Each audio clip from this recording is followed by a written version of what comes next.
wabarakatuh.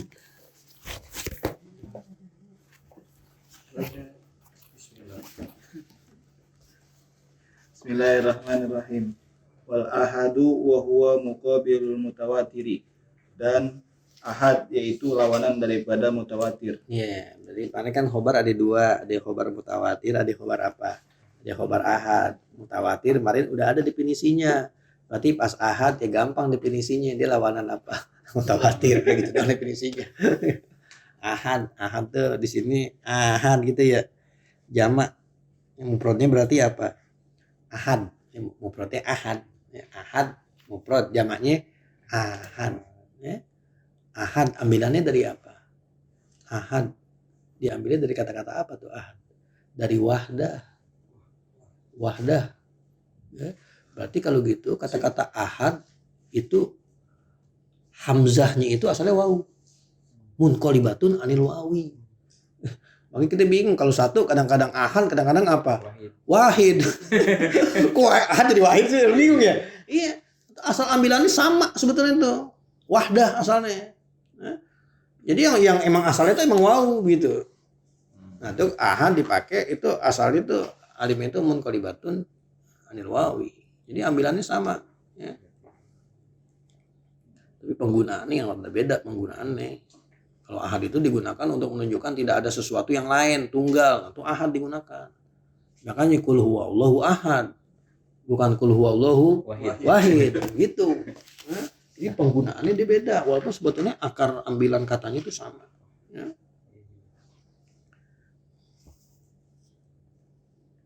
Kalau 11 berapa 11 bahasa Arabnya? Ihda. Iya atau ahada asyara gitu ya. Bisa ahad asyara. Boleh gak diganti wahid asyara? Bisa. Nggak bisa. Nggak bisa. Padahal satunya berapa? Kalau satu kita ngomongnya apa? Wahid kan? Nah itu dia. Ahad boleh gak? Satu ahad. Nggak masalah bilangan nih, satu ahad, isnain dua, boleh gak? Bisa. Hah? Atau hari ahad. Kan bukan bilangan. Isnain? Sulasa? Udah jadi nama itu mah. Boleh. Boleh. Satu ahad boleh.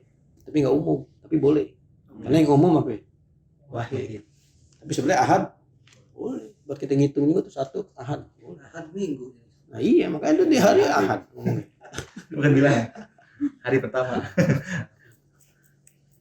Terus Wa huwa allazi yujibul amala wa la yujibul ilma lihtimalil khata'i fihi. Dan yaitu yang memastikan pengamalannya dan tidak mesti mempercayainya karena ada kemungkinan salah padanya. nah ini khobar ahad nih. Ya, khobar ahad dibilang yaitu yujibul amal. Artinya kita boleh mengamalkan sesuatu dengan beralasan dari hadis apa? Hadis ahad. Boleh lah, banyak banget contohnya. Khobar satu orang kalau emang dia sikot, boleh kita jadiin apa? Kita jadiin hujah, ya sama hadis juga begitu. Hadis kalau cuma yang mutawatir doang, masya Allah, berapa banyak hadis mutawatir? Kan nggak banyak. Nah, itu kita kebanyakan khobar apa? Khobar ahad. Dasarnya apa ini dasarnya nih? Kan orang subuh-subuh lagi pada sholat tuh di Masjid Kuba. Sholatnya ngadepnya kemana? Ke Baitul Maqdis. Baitul Maqdis kan. Terus Nabi ternyata sholat udah rubah kiblat. Lihat kemana? Ke Ka'bah. Pas pagi-pagi tuh orang di Masjid Kuba ada yang datang. So Ka'bah dipindahin, kiblat tadi pindahin, ya kan? Rasulullah turun ayat semalam. Itu Nabi sholat ngapain? Mutar. Tuh. Yang ngasih kabar berapa orang? Satu orang. Diterima nggak tuh kabar satu orang? Diterima. Terus yang paling ngamal. Berarti khobar ahad itu memang yujibul amal. Boleh kita mengamalkan dengan khobar ahad. Dia butuh tuh sahabat yang ngasih kabar cuma satu orang, terus langsung dia putar. Berarti kita terpengaruh sama omongan orang kalau lagi sholat boleh. Iya kalau emang buat keperluan sholat gitu. Kita sholat salah ngadep kiblat nih. Kita bilangin lu salah tuh kiblat lu. Artinya kan sana. Ya boleh. Nah kita ngikutin dia. Nggak perlu dibatalin gitu. Nggak perlu dibatalin. Tuh sahabat Nabi pada dengerin dia ngomong. Kiblat udah diganti ke Ka'bah. Tuh. Langsung pada muter. Bagus nggak nyari-nyari dulu ya. Langsung tahu aja gitu. Ya Ka'bah sono ngadepnya. Lah kalau kita Mana ya? iya dari rumah ke Ka'bah. Ka'bah berapa nih? Batal udah. Tapi itu kalau buat maslahat apa tuh? Ya buat maslahat sholat. Jadi orang bilang sholat nggak boleh terpengaruhi omongan orang loh. Nggak bisa. Kita jadi imam itu Nabi ada orang nangis, dicepetin. Ya kan berarti kan Nabi dengerin apa? Orang nangis. Dengerin orang nangis. Itu pengaruhnya suara orang nangis. Boleh, boleh. Tapi itu buat kemaslahatan apa? Buat kemaslahatan sholat. Jangan yang nggak ada maslahat gitu jadi kacau omongan itu. Karena orang sengaja kan begitu. Lagi sholat dia ngomong situ. Siapa itu vokalis slang tuh? Aduh, siapa dia lagi sholat? Wah, Itu udah tahu nih. Iya. Assalamualaikum. Kakak. Nah, lagi sholat dengerin. Emang kita sengaja. Padahal kita tahu vokalisnya kita main-mainin aja. Siapa itu? Kita tahu dia sholat slanker nih. Disengajain. Vokalis siapa itu vokalis itu? Kan dilihat nih dia salam dia langsung. Tidak ada hubungannya ya kan. Tapi kalau ada kemaslahatan sholat, mulia aja kita kebuka tuh. Jadi boleh kita mengamalkan dengan hadis ahad. Tuh, tadi tuh contoh banget tuh. Terus contoh lagi Nabi nyuruh orang ini, apa sahabat-sahabatnya diutus. Inti pergi ke daerah sono, jadi ustadz ngajarin Quran. Inti pergi ke sono ngajarin Quran. Kan gitu. Nabi kan ngutus berapa orang tuh sahabatnya tuh. Berapa banyak yang diutus ke satu daerah? Kan cuma satu. Jadi nyampain ajaran Islam di situ. Diterima. Berarti emang khobar ahad itu yujibul amal. Ya. Tapi wala yujibul ilma. Ya, tidak menghasilkan ilmu yang qat'i. Dia cuma menghasilkan ilmu yang zonni gitu loh. Jadi ilmu di sini berarti ilmu yang sifatnya apa?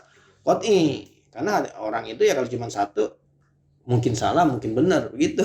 Ya mungkin ada kemungkinan sidq wal kizbahnya ada. Jadi nggak bisa dipastiin dia itu ilmunya qat'i, nggak bisa. Tapi ilmunya sifatnya zonni. Tapi tetap dia boleh diapain? Boleh diamalkan. Ya. Walaupun ini di kata-kata yujibul ilma ini di kalangan Syafi'iyah, di kalangan ini kan usul fiqh Syafi'i ini warokot. Iya. Kalau di usul fiqh yang lain enggak, khobar ahad itu bisa bisa yujibul ilma, bisa menghasilkan ilmu yang qat'i juga begitu. Khobar ahad dengan catatan ada korinah-korinahnya. Misalkan nih innamal a'malu binniyat. Itu kan hadis tuh khobar ahad tuh. Dan itu gorib banget tuh. Karena saat yang lewatnya atu-atu terus kan tuh. Yang innamal a'malu binniyat. Tapi kan ada di Bukhari, kan ada di Muslim. Jadi sama aja kata dia antara innamal a'malu binniyat sama hadis-hadis yang mutawatir, sama posisinya. Ya, yujibul ilma qat'iyah gitu. Jadi kok disapi enggak? Dia tuh cuman yujibul ilmunya itu cuma menghasilkan sesuatu yang zonni. Karena dia cuma satu dua orang kan masih mungkin dia tuh khoto atau nisyan. Ya, terus Wayan qasimu ila qismaini ila mursalin wa musnadin. Dan khobar ahad itu terbagi kepada dua bagian, kepada mursal dan musnad. nah lu ya. Ini pembagian hadis berdasarkan ulama usul fiqh.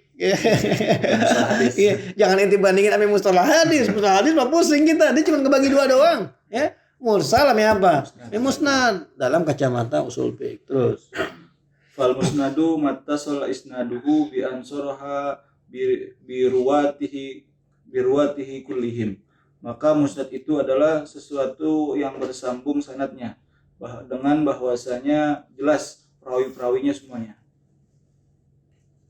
iya, jadi kalau musnad itu kalau memang perawinya semuanya disebutin, semuanya muttasil. Berarti kalau di kita nih bahasanya apa kalau musnad? Kalau di istilah ilmu mustalah hadisnya mutasil. Bang mutasi kata kebagi-bagi lagi tuh. Ya ada sohe, ada ini gitu kan. Dia mah nggak peduli yang begitu. Pokoknya selama itu perawinya disebutin, itu musnad namanya. Jadi musnad itu mutasi. Gitu. Dalam bahasa siapa nih? Dalam bahasa usul fiqh. Ya, makanya jangan ceder kita, jangan disamain namanya bahasa mustalah hadis. Ya. Terus Wal mursalu ma lam yattasil isnaduhu bi an uskita ba'du ruwatihi. Dan mursal itu adalah suatu yang tidak bersambung sanadnya dengan digugurkan sebagian perawinya. iya. Kalau mursal itu yang enggak bersambung. Itu udah beda sama kita. Bukan beda sama kita, beda sama istilah mustalah. Berarti kalau mustalah hadis mursal apa? Sahabat nggak ada, digugurin kan? Nah itu mursal tuh, mursalun, mursal, nah itu. Ya. Tapi ternyata kalau dalam usul fiqh nggak begitu. Ya. Sambung. Mursal itu pokoknya asal ada perawinya yang putus, itu namanya mursal. Mau putusnya di depan kek, mau di tengah kek, mau di ujung kek, asal perawinya putus, itu namanya apa? Nggak peduli dia tuh mau namanya mau namanya Mauquf, iya, ya. mau mauquf apa nggak peduli. Mengkoti. Ya. Tapi kalau dia bersambung namanya musnad. Enak, berarti ini aja. Cuma dua doang, nggak pusing-pusing, ya. Kalau sohe doib udah, yang penting kebagi dua doang. Nyambung ya musnad, nggak nyambung ya apa? Ya mursal. Selamat kan di definisi?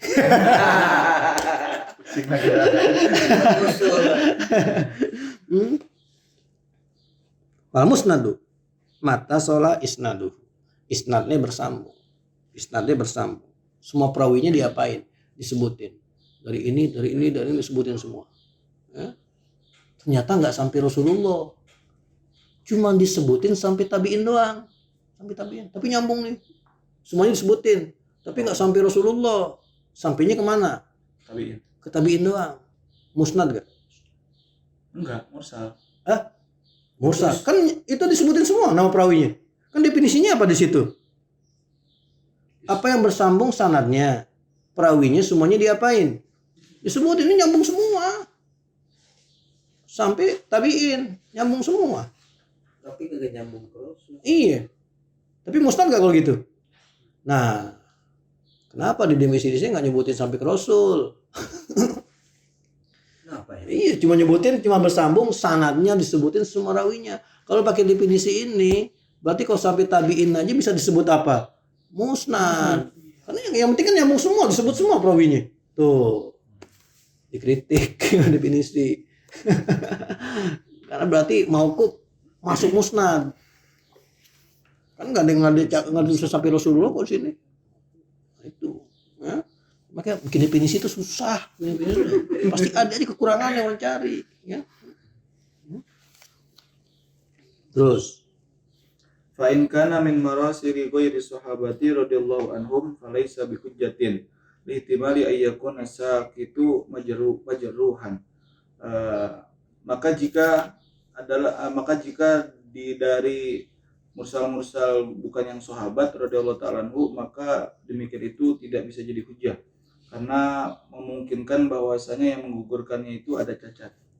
Illa marasila Sa'id bin al-Musayyib minat tabi'ina radhiyallahu anhu uskita asqata sahabiyya wa azzaha lin nabi sallallahu alaihi wasallam fahiya hujjatun.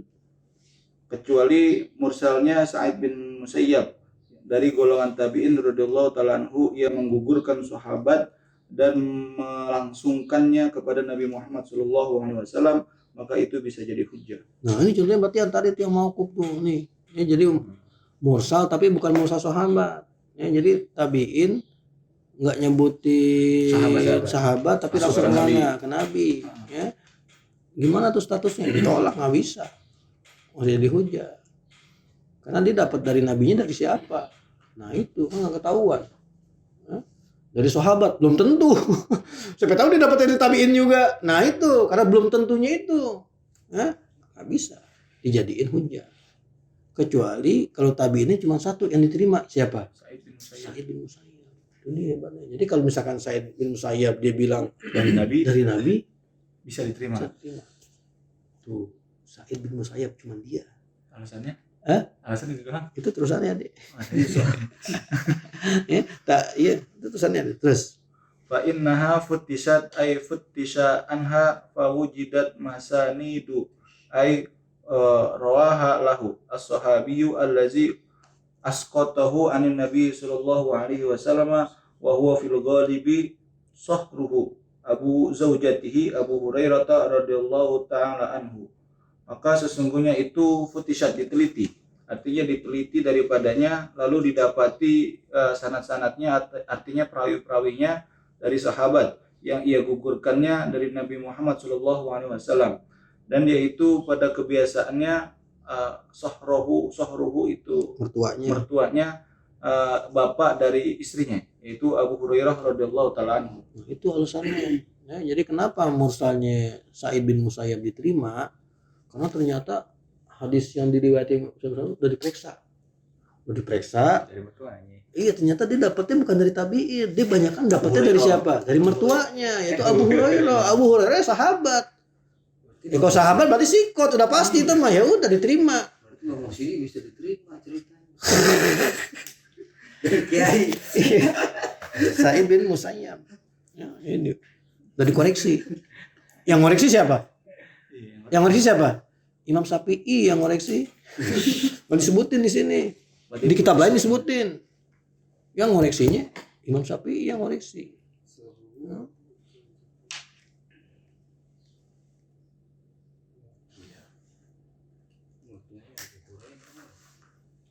Akhirnya dari kasusnya Sa'id bin Musayyab jadi meluas nih kasusnya.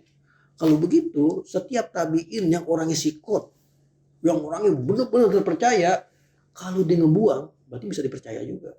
Karena yang dibuang kemungkinan siapa? Sahabat. Dicontohin yang lainnya siapa? Urwah bin Zubair. Urwah bin Zubair. Karena dia levelnya sama ke Sa'id bin Musayyab, orang terpercaya, itu tabi'in yang terpercaya. Jadi kalau model dia mah apa? Iya dia ngebuang tabi'in terus dia nggak sebutin. Nah, gitu. Ya. Tapi kalau dalam usul fiqh Syafi'i tetaplah cuma satu Sa'id bin Musayyab. Ya. Itu Musayyab boleh dibaca Musayyab, boleh dibaca Musayyib. Ya. CU boleh dibaca CU. Terus Amma marasilu sahabati bi ayyarwiya sahabiyun an sahabiyyin anin nabi sallallahu alaihi wasallam summa yuskitu sani fa hujjatun li'anna sahabata kullahum mududun. Adapun mursal sahabat yaitu bahwa meriwayatkannya oleh sahabat dari sahabat yang lain dari Nabi Muhammad SAW kemudian digugurkan sahabat yang kedua, maka itu bisa jadi hujjah karena bahwasanya sahabat semuanya itu adil. iya, tapi kalau mursal sahabat ya boleh. Karena sahabat pasti yang dibuang siapa? Sahabat. Mas sahabat ngebuang tabi'in nabi. Lah kagak, pasti yang dibuang siapa? Sahabat. Banyak yang begitu. Abu Hurairah banyak banget ngeriwayatin hadis. Abu Hurairah pas Nabi meninggal berapa sih umurnya? Lah iya. Aisyah ngeriwayatin Nabi nerima wahyu. Coba.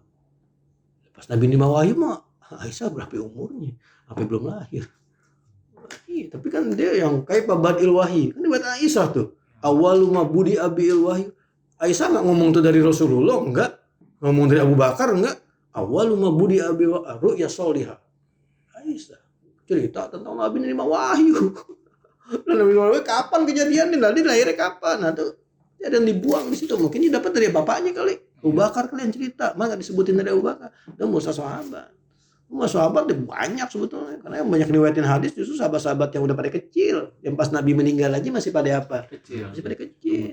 Abdullah bin Zubair masih kecil. Dia lahir aja Nabi hijrah dia baru lahir. Lalu Nabi meninggal umurnya 10 tahun. Udah banyak riwayatin hadis. Nah itu dari mana dia?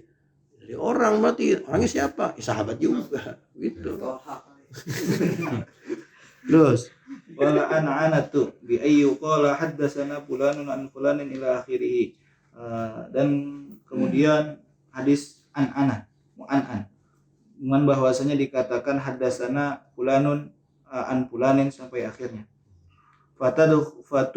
Fatadkhulu 'alal isnani ay 'ala hukmihi wa yakunul hadisu marwiya biha fi hukmil musnadi la fi hukmil mursali litisali sanadihi fi zahiri. Maka masuk di atas musnad, artinya di atas hukumnya. Maka adalah hadis tersebut itu diriwayatkan dengannya pada hukum hadis musnad, khobar musnad, bukan pada hukum mursal. Karena bersambung sanadnya pada yang zahir. iya hadis mu'an-an, yang an-an yang cuma itu doang. Wah ini akhbaroni, hadasani, ini enggak cuma an-an doang. Nah itu kalau di dalam usul fiqh tetap dia masuknya apa? Mutasil, ada musnad masuknya. Ya. Walaupun tetap sih disaratin yang mu'an-innya kagak mudalis. Kalau yang mu'an ini mudalis ya kagak bisa. Berarti tukang masukin orang gitu loh, mudalis deh. Ya.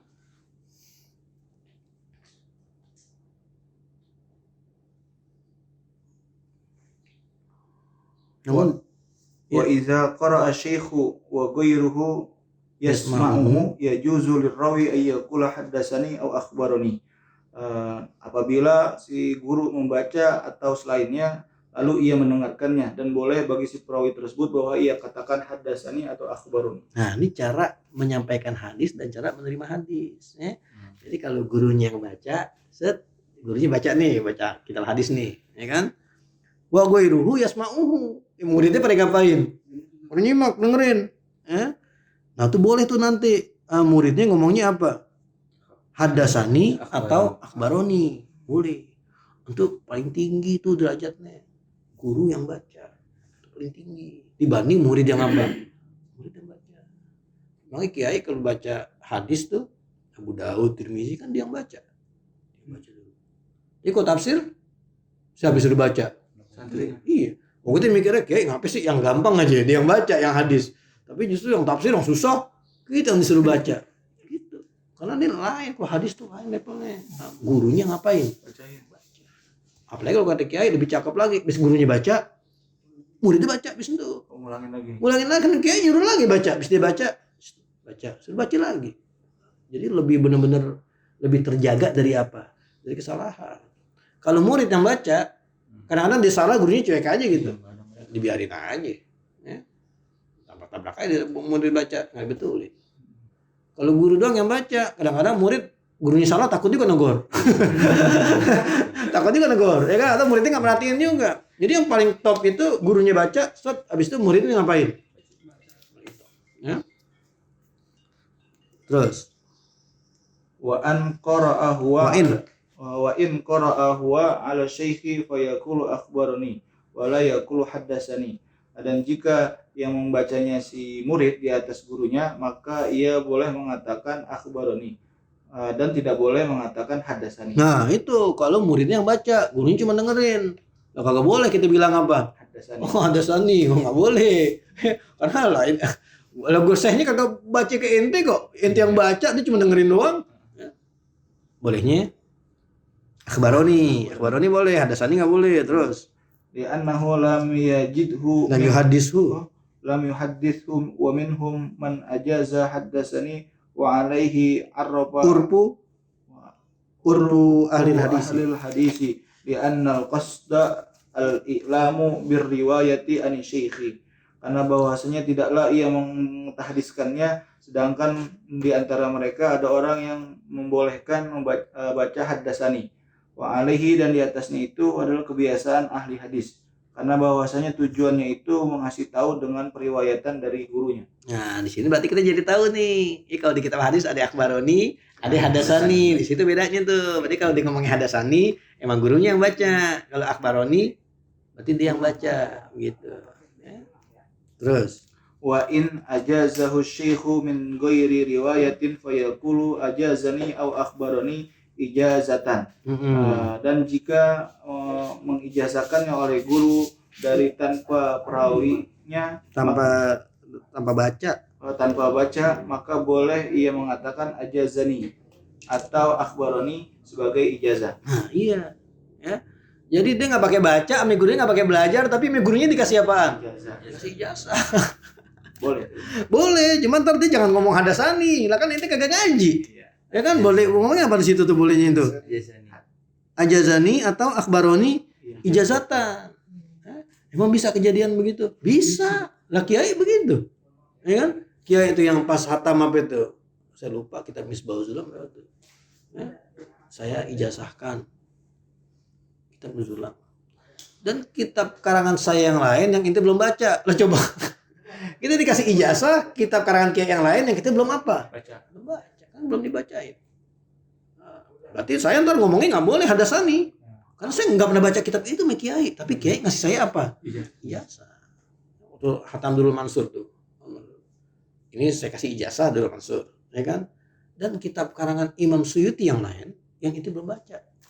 Berarti saya boleh tuh, saya naruh ijazah, tapi nggak boleh saya ngakunya nanti, oke, saya nggak bisa, ya. Jadi saya ngomongnya nanti ajazani ijazatan. Ya, atau akhbaroni ijazatan begitu ngomongnya. Jangan ngomong hadasani lah, kagak ngaji gitu ya. Baru besok kita masuk ke wa amal qiyas.